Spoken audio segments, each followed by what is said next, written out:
Okey, kita continue next drawing. Kita akan part last kali swivel si clamp. Swivel.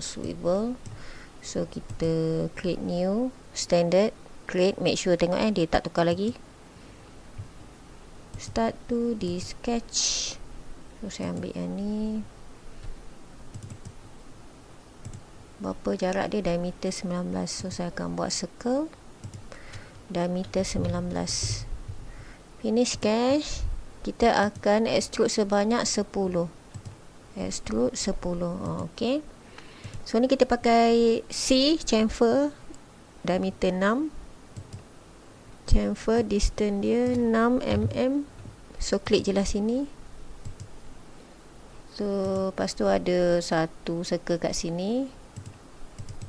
Right click new sketch. Circle size 5 mm.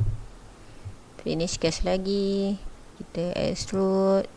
This time kita nak cut dia ke bawah, tapi jarak dia 7 sahaja. So type distance ni 7.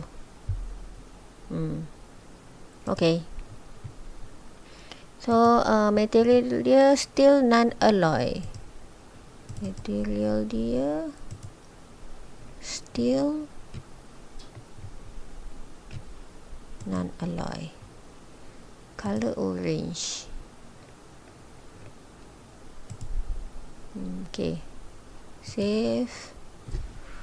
Swivel. See clamp. Okay. Itu saja. Kita sambung lagi next video.